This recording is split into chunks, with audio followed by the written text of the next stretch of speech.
Vamos a hablar de las finanzas para crear negocios y no quebrar en el intento. Es importantísimo y es interesante este término y este tema, puesto que lo primero que debemos de entender es que debemos tener sanos hábitos financieros. Netamente debemos ganar más de lo que gastamos, o visto de otra manera, no gastar más allá de lo que somos capaces de generar. Si estamos en capacidad de poder ahorrar o destinar una cantidad de dinero para que ésta se transforme luego en un fondo de inversión, es momento de comenzar ya, o simplemente desde un principio planifica hacerlo o comienza a hacerlo desde mañana. La recomendación es que cada vez que recibas tu ingreso, destines una cantidad de ese ingreso netamente para ahorro, pero ahorro pensado en inversión, no ahorro pensado en ninguna otra actividad más que tener guardado ese dinero en el banco. Guarda eso apenas llegue el cobro.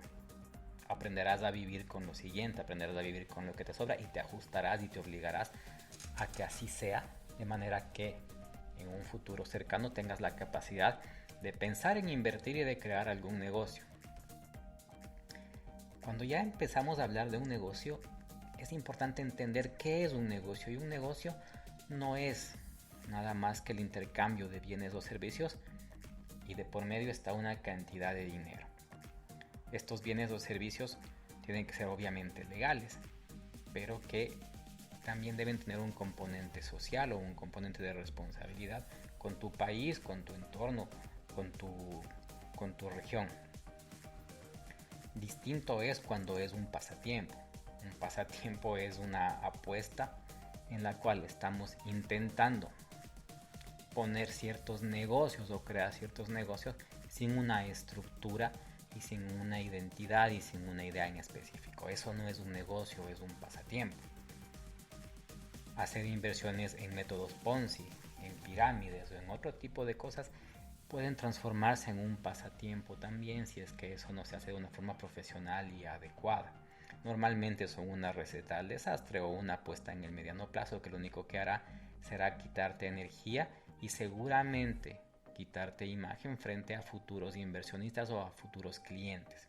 La recomendación es hacerlo simplemente para conocer cómo funciona la venta y comenzar a operar en el mundo de las ventas para quitarse el miedo, para entender cómo funcionan los sistemas de comisiones. Y por favor, déjalo ahí y no sigas más allá en esos esquemas. Una inversión, a diferencia de lo anterior, es poner una cantidad de dinero y para que éste tenga un rendimiento. El rendimiento se mide en porcentajes. El rendimiento simplemente es que yo recibo una cantidad de dinero por la que puse al inicio. Esa es una inversión.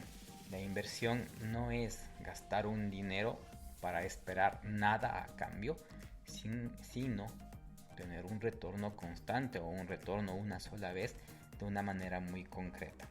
Existe también el concepto de las acciones, las participaciones y los títulos. Las acciones son simplemente pedacitos en papel de un negocio. Una empresa es un negocio y una acción o una participación es un pedazo de un negocio. Las participaciones también se dan en los bienes raíces. Alguien puede ser dueño de un bien raíz de un 20%, un 10%, y existe un papel que es una participación. Existen también los títulos, que son aquellos papeles que son normalmente financieros y que son productos que están creados para que uno compra un título y luego se genere un rendimiento en algún plazo de tiempo. Normalmente lo emiten los bancos o los países. Cuando ellos necesitan dinero, emiten obligaciones, ¿sí?, para que la gente las adquiera, y es una inversión que una persona está haciendo. El mercado de valores es desde donde todo esto se vende. Es decir, muy conocidas son las bolsas de Nueva York, las bolsas de Tokio, la bolsa europea, la bolsa de Frankfurt.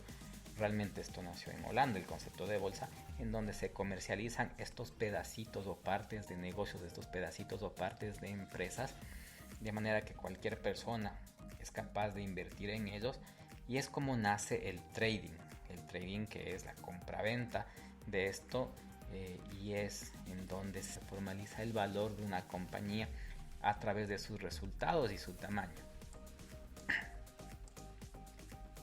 El retorno de la inversión o el rendimiento está basado en un concepto financiero. Sin embargo, es necesario entender la forma más simple del retorno de la inversión.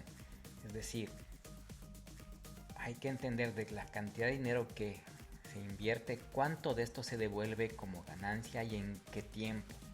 O a su vez, entender cuánto tiempo se demora en regresar a mi bolsillo todo el dinero que yo invertí. Es decir, si invierto $100,000 en un negocio, ¿en qué tiempo lo recupero? O si invierto $100,000 en un negocio, al final del año, ¿cuánto este me devuelve?